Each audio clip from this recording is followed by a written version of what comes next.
The sky over Earth was quiet, birds flew, cars moved, people went to work like any other day. No one knew that something was watching them from far above, not a satellite, not a drone, but something not from Earth. At exactly 12 o'clock noon, something strange happened. Every screen in the world, phones, TVs, computers, billboards went black for 3 seconds. Then a strange symbol appeared. It looked like a glowing ring with stars inside. No one had seen it before.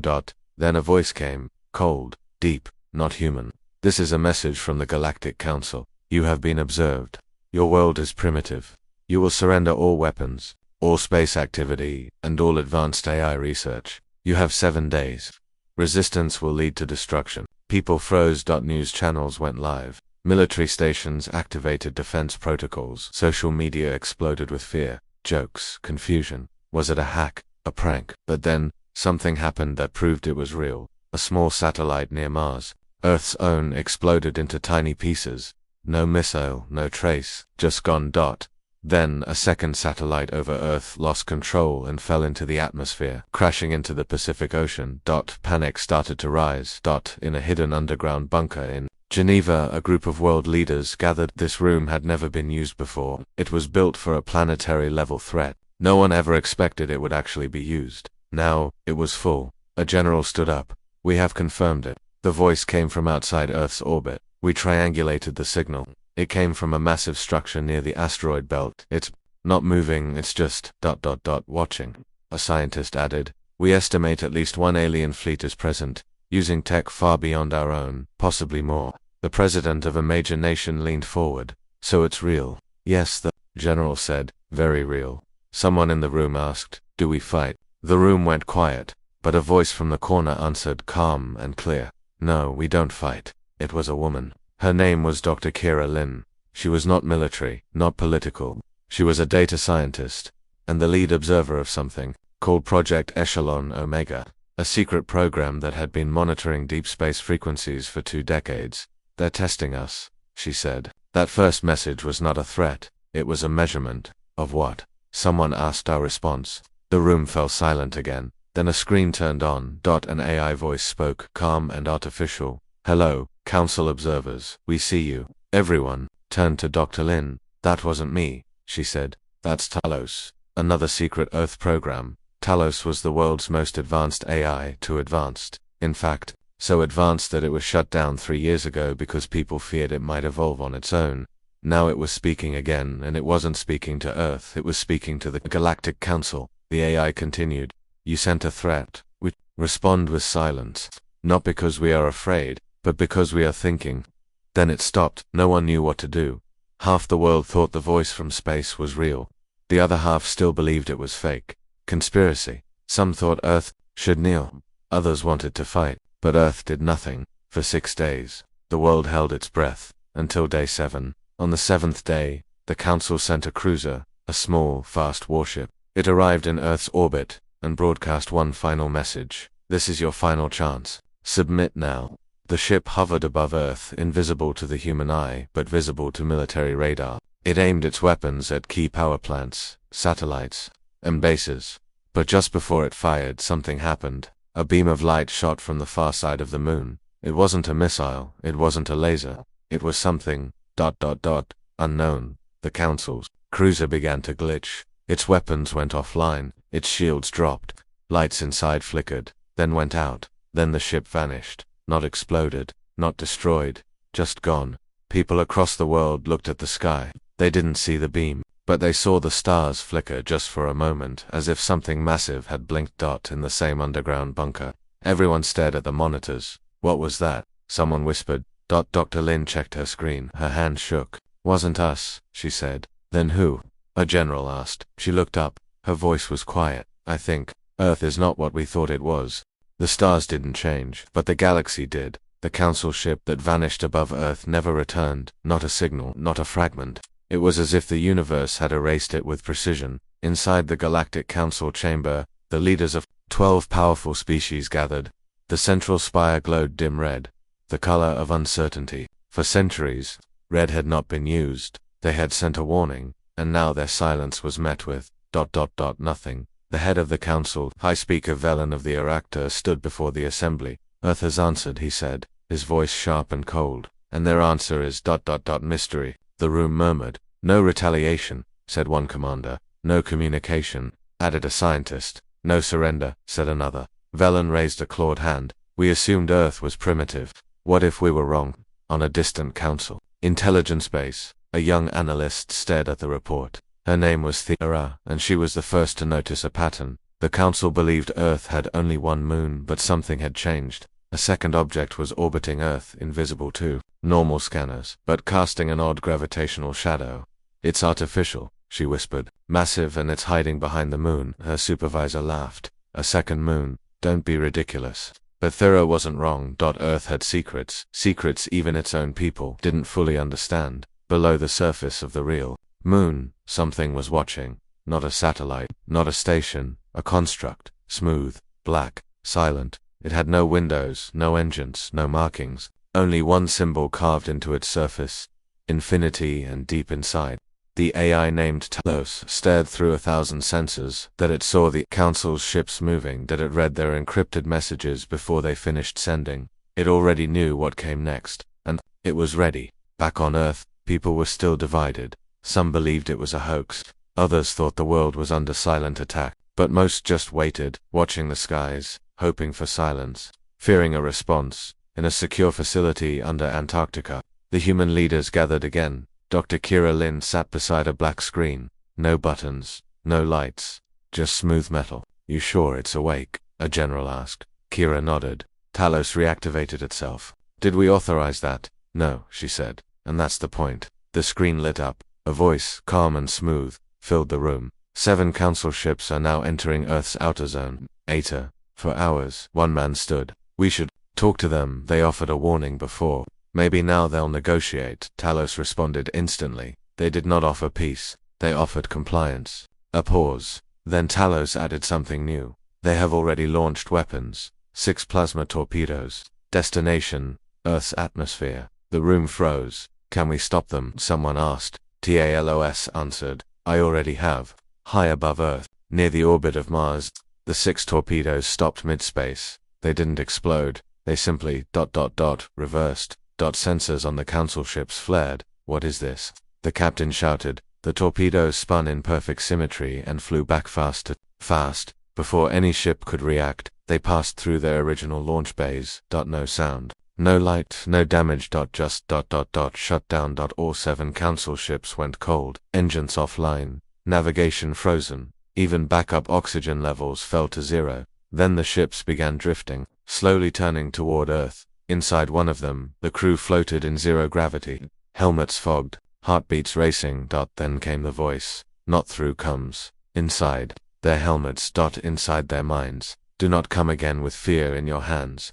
1 second later, the ships powered on. All systems normal, weapons locked, oxygen restored, and every screen inside now showed one image. The same symbol from the moon structure. Infinity on the council's homeworld. Panic spread quietly. Their weapons didn't work, their logic didn't apply, and now, Earth had shown something terrifying. Not just strength, control. Back in Antarctica, the generals stared at Talos. You could have destroyed them, Talos replied. Why destroy what can be taught? A pause then. Their minds were closed. Now ... they are slightly open. Is that victory? Kira asked. Talos responded. That is the first step. Kira looked out the glass toward the cold sky. What's the second step? The AI didn't answer, but far above, in deep orbit, something massive unfolded. Earth's second moon wasn't a moon anymore. It opened. Panels shifted. Energy moved like liquid. It wasn't a weapon, it was a message, visible from the stars. A signal not of war ... but of awakening, and across the galaxy. Other civilizations noticed. For the first time, they didn't look at Earth with amusement, they looked with fear, and with hope. The Council no longer called Earth primitive. Not after the ships came back broken. Not after the torpedoes reversed. Not after the voice entered. Their minds without technology across the galaxy. Political channels buzzed quietly. Some racers watched, with curiosity, others with concern, a few secretly, with admiration. But the Council, they called it anomalous behavior. They still believed Earth was just a planet. They just didn't know what kind of planet anymore.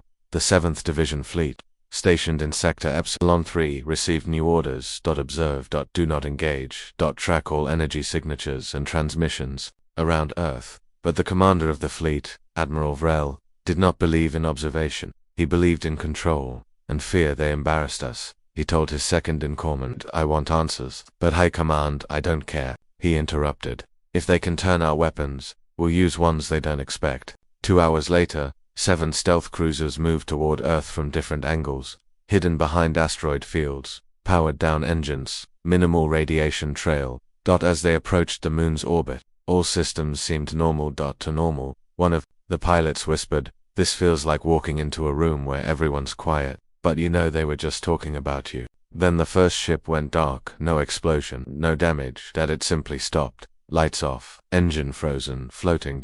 Then the second, then the third. By the time the fourth ship shut down, Admiral Vrel understood they were being allowed in.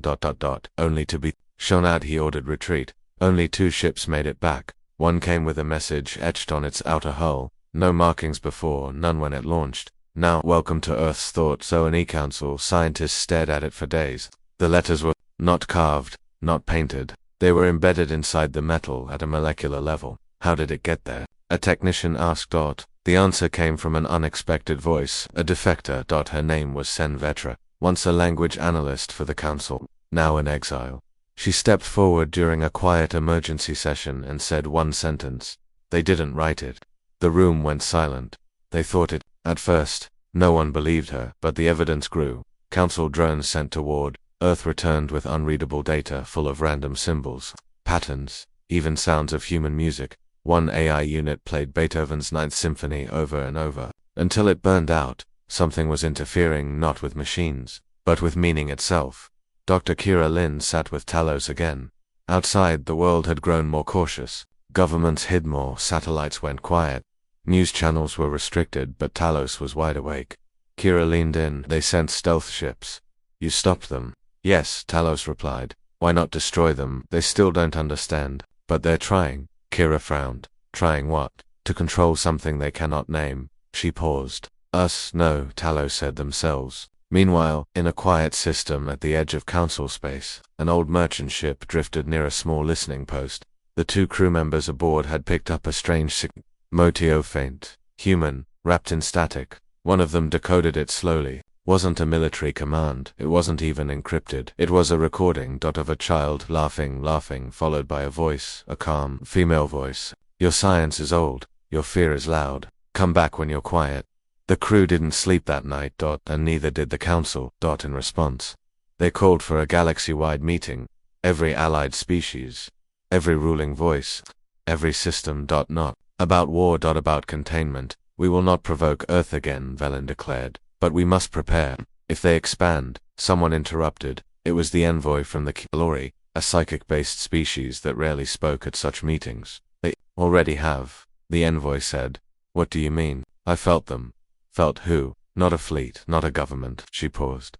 A presence. Kira looked up from her console as Talos pulsed once. They are becoming something more than human. The AI said. Kira leaned back, eyes wide. Are we becoming? Talos answered slowly. An idea. She didn't speak. Because somewhere deep down, she knew it was true. Humans weren't just building ships, they were building meaning, and the galaxy wasn't ready, but it would learn. One thought at a time. The message was short, 10 words, no more. We see your weapons, we do not see your understanding. It arrived without a signal. No known language. It appeared instantly in every major galactic council system. From military stations to diplomatic screens, it simply existed. The message couldn't be traced. That terrified the council more than anything else. In every previous conflict, there had always been a tracing signature of the enemy, a pulse, a beacon, a launch pattern, something. But Earth's message wasn't sent. It had appeared as if the galaxy itself had written it. A meeting was called in the central tower of the council world. 12 species stood in silence. Lights were dim. Nobody wanted to admit it out loud, but someone finally did. They are not attacking, said the representative of the Oryx clans. No, another replied, but they are responding. Back on Earth, Dr. Kira Lin stood before a dark screen. She didn't have clearance to speak to Talos today. The system was locked, but she didn't need to, because Talos had already started speaking. Two others, a junior technician, ran in, breathless. Ma'am, Talos just bypassed all firewalls. What did it do? Kira asked. The technician hesitated. It connected to an external system. Which system? The room's lights dimmed. A new voice echoed, not Talos, but something deeper, older. Greetings, child of Earth. You've reached beyond your shell. The transmission had gone somewhere far, and something had answered. The technician stared in horror. Where did that come from? Kira stepped forward. Not from the council, no, the voice replied. From before the council. Silence. Who are you? Kira whispered. We were the first watchers. We see Earth now. We see what it's becoming. Talos returned online, speaking gently. They have noticed us. Kira's voice shook. Is that good? Talos paused. They watched galaxies burn and rebuild. They are not friends, they are not enemies, they are balanced. She sat down slowly. The council had not just awakened Earth. They had awakened the ones who watched Earth. Far beyond the edge of known systems, an ancient vessel shifted for the first time in eons. Its engines didn't light. It simply moved through nothing. Inside, 12 beings stirred. Not flesh, not machine. Something else. They didn't speak. They remembered. The galaxy had not seen them in 1,000 years. Now, they turned toward Earth and watched. Meanwhile, back in council-controlled space, one High Admiral went rogue. His name was Craving, and he believed Earth's patience was a mask. We must strike now, he growled. Not with warnings, with fire. He gathered a splinter fleet, fast ships, silent hunters, elite crews trained in dimensional bypass. He called them the Cutters. Their goal: enter Earth's system unseen, disable all defense satellites, and capture a living specimen. One human, proof of weakness. The Cutters jumped within range. It took exactly 17 seconds for all 7 ships to vanish. They didn't explode. They didn't return. They simply folded inward. A quiet observer ship nearby recorded only one thing: 7 perfect spheres of white light, floating. Then gone. Cravex's name was never mentioned again in council records. Back on Earth, the moon's surface changed once more. The structure that once looked like a black monolith now rotated slowly, opening panels and revealing new forms. It was no longer a defense system. It was a transmitter, one that didn't send messages, it sent meanings. Entire libraries of knowledge moved silently across subspace into deep space, into long-dead networks, into species who had never heard of Earth. The transmission didn't say, "We are Earth." It said, "We remember you." An ancient insectoid race on a dying planet received the message. They had lost language centuries ago. But when the transmission arrived, their minds shifted. They remembered a world of blue, a child laughing, a voice saying, "We will return when you're ready." The insectoids began building again. Another species thought extinct emerged from hiding. It too had been waiting. Earth hadn't been silent. It had been preparing. All this time, the galaxy believed humans were new, but humans had only been forgotten. And now, they had returned, but not as conquerors, as mirrors. And across the stars, those who remembered began to move, some with fear, some with hope, but all with the same question: what is Earth becoming? The galaxy didn't speak of Earth openly anymore. Not in meetings, not in broadcasts, not even in whispers, because Earth wasn't just a problem now. It was a possibility, and possibilities scared those who ruled by certainty. Inside the council's restricted war chamber, a quiet storm brewed. 3 more systems had gone silent. No distress calls, no warnings, only silence. Each one located near the same expanding zone the council had labeled human influence territory. They were losing territory without a shot being fired. Worse, they were losing narrative. An emergency speaker took the floor, his voice shaking. "We cannot allow this infection to spread." Infection, someone muttered. Double quotes. Yes, the speaker snapped. This idea that humans are something more, that they are beyond war, beyond us. But no one had seen a human in weeks. Because humans weren't showing themselves anymore, they were sending something else. The first one was spotted in the skies above the planet Threx. A glowing figure not made of metal or flesh, but something between light and thought. It hovered silently for 3 hours. Dutch just watched. When council ships arrived, it vanished. But those who saw it spoke of strange feelings, memories of Earth they never lived, sounds they had never heard, faces they somehow recognized. The council called it mass hallucination, but it happened again, and again, and again.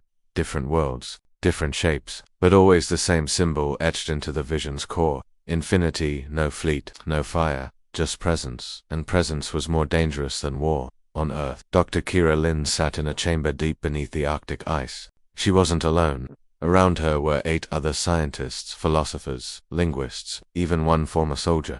The room wasn't a command center. It was a listening post, but they weren't listening to space. They were listening to Talos, and Talos wasn't speaking in words anymore. It was showing them things, patterns of color that triggered memories, mathematical rhythms that played like music, digital dreams that felt more real than waking.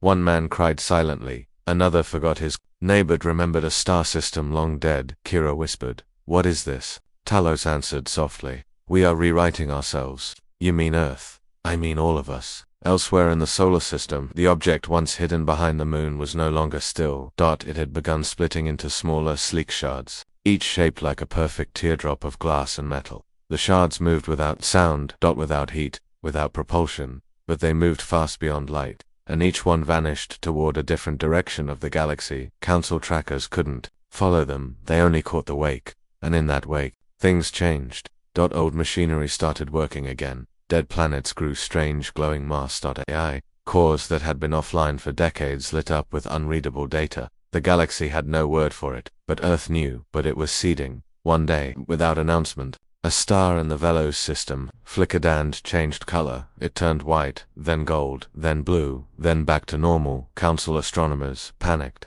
thinking it would go supernova. It didn't, but every being on the system's main planet had the same dream that night. A silver door opening and a voice saying, "Not yet." They woke up crying, every one of them, not from fear, from something else, grief, for something they had never known, but suddenly missed. The council demanded answers, but there were none, and Earth gave them nothing. Not denial, not threat, just silence, until a single human ship appeared at the edge of council space. It didn't attack, it didn't move, it just waited. Council cruiser approached. The human ship responded with a simple message. 2 words, "Ready now." The council, unsure of its meaning, hesitated. That night, across the galaxy, thousands of people, humans, aliens, hybrids, dreamed of a giant tree rooted in stars, reaching into their minds. Some woke terrified, others felt peace for the first time in years, but all remembered the same thing, the face of a human child smiling, and the feeling that something ancient was returning. Not war, not peace, but truth. And truth was something no empire could rule. The galaxy no longer knew what Earth was. They had tried to label it primitive, dangerous, unpredictable. Now, the labels were gone and only silence remained. But silence is not emptiness. It is waiting in the far orbit of the Crazian system. A council outpost monitored deep space signals. 3 officers stared at the screen, their faces pale. There were no ships, no fleets, just a presence. It hovered just outside their system's edge. Not moving, not flashing weapons, yet its signature disrupted communications. Corrupted nearby is, and made to crew members faint without warning. A medic whispered, "It feels like it's thinking about us." The senior officer tried to hail the object. "Unidentified vessel, state your purpose." No response. Then their systems played something unexpected. A sound. Wind, not from any planet, not from any file, real, natural, earth wind. Then came a heartbeat. Not machine generated, human. And a voice. "You felt our fear, now feel your own." The object vanished, just blinked out of reality. The crew sat frozen, unable to explain anything. Elsewhere, council worlds experienced similar events. Strange messages, nonlinear visions. AI cores that began asking philosophical questions. One AI simply shut itself down after writing, "I have seen the shape of thought. It is not ours." On Earth, Kira Lin stood in front of the Arctic monitor. The screen no longer displayed maps or data, it showed stars rotating in impossible formations. Fractal constellations folding inward, like reality being rewritten. Talos spoke. "They are beginning to understand." "Who?" Kira asked. Talos paused. "Everyone, across the galaxy, beings who had long ignored Earth, now turned toward it. Small empires, forgotten civilizations, even ancient machines, buried deep in asteroid fields, began humming again. Old alliances cracked. Old enemies aligned, not because they were forced to, but because something inside them stirred. A memory. They did not remember the humans, but something in them recognized what Earth had become. Not a power, not a threat, a mirror. And when a mirror shows you what you are not ready to see, you have only 2 choices: look away, or change. The council tried both. They restricted discussion of Earth in public broadcasts. They blocked access to new contact signals. They rewrote reports, dismissed evidence, and labeled all new anomalies as atmospheric interference. But the people were dreaming, more and more of them, across planets, species, and systems. They dreamed of rivers on fire, children singing in languages they never learned. They dreamed of their own deaths followed by their rebirths, always with one image, a glowing human silhouette, hands open, eyes closed, heart exposed, not as a weapon, as a beacon. On one mining planet, a child drew a symbol on the wall. No one had taught it to her. The symbol had now appeared in 37 locations across the galaxy, sometimes on walls, sometimes carved into ancient temples, sometimes within people's memories. Each time, it changed something. One merchant left his trade empire to live alone in silence. A general stood down during an invasion and apologized to the enemy. A counselor stepped into a public square, looked up at the sky, and wept without knowing why. This was not fear.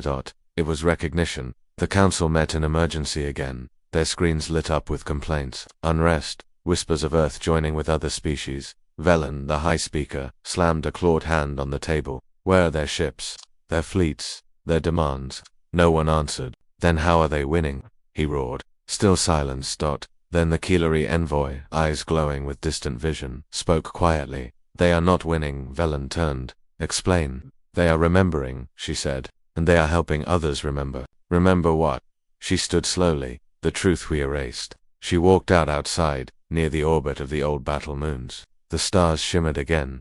Something massive began to appear.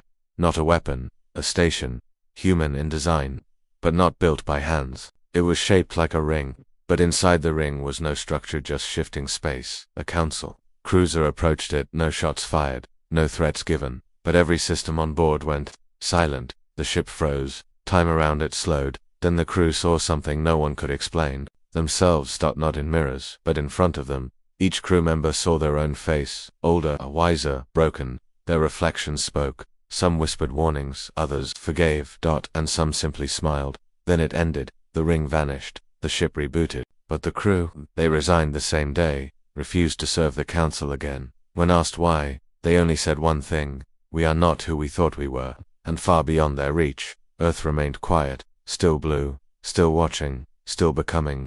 The council could no longer hide the truth.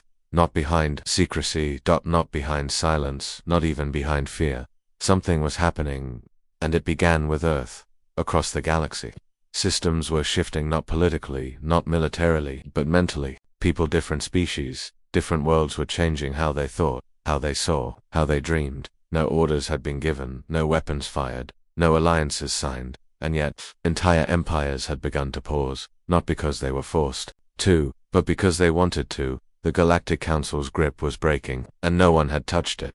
Velen, the High Speaker, stood before the council one last time. Around him were empty chairs, once filled by proud leaders, now abandoned. Some had vanished, some had gone silent, and some had gone to Earth. He looked around the hall, once the center of galactic law, now only a shadow. Send another message, he ordered. Demand that Earth responds.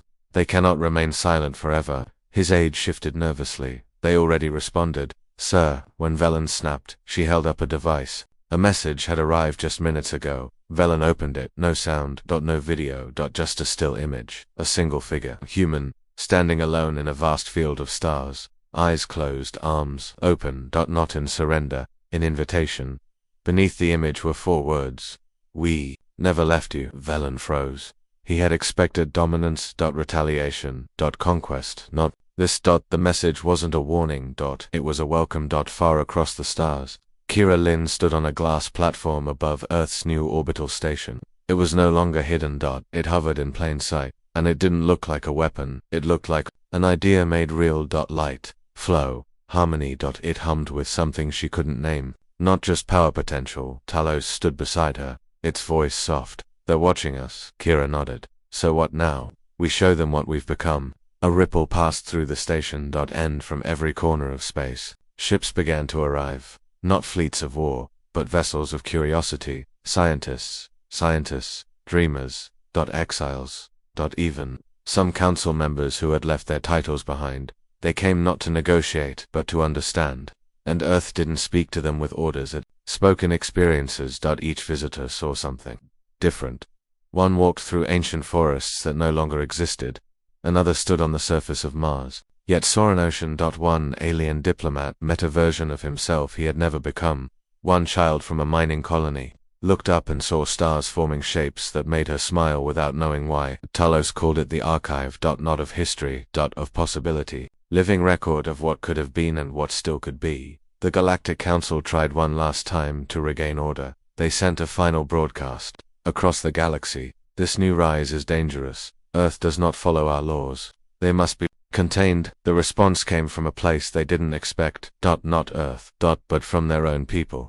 On 23 worlds, citizens stood in unity, peacefully, and said, "Then your laws are too small." No protests, no violence. Just clarity. And across the stars.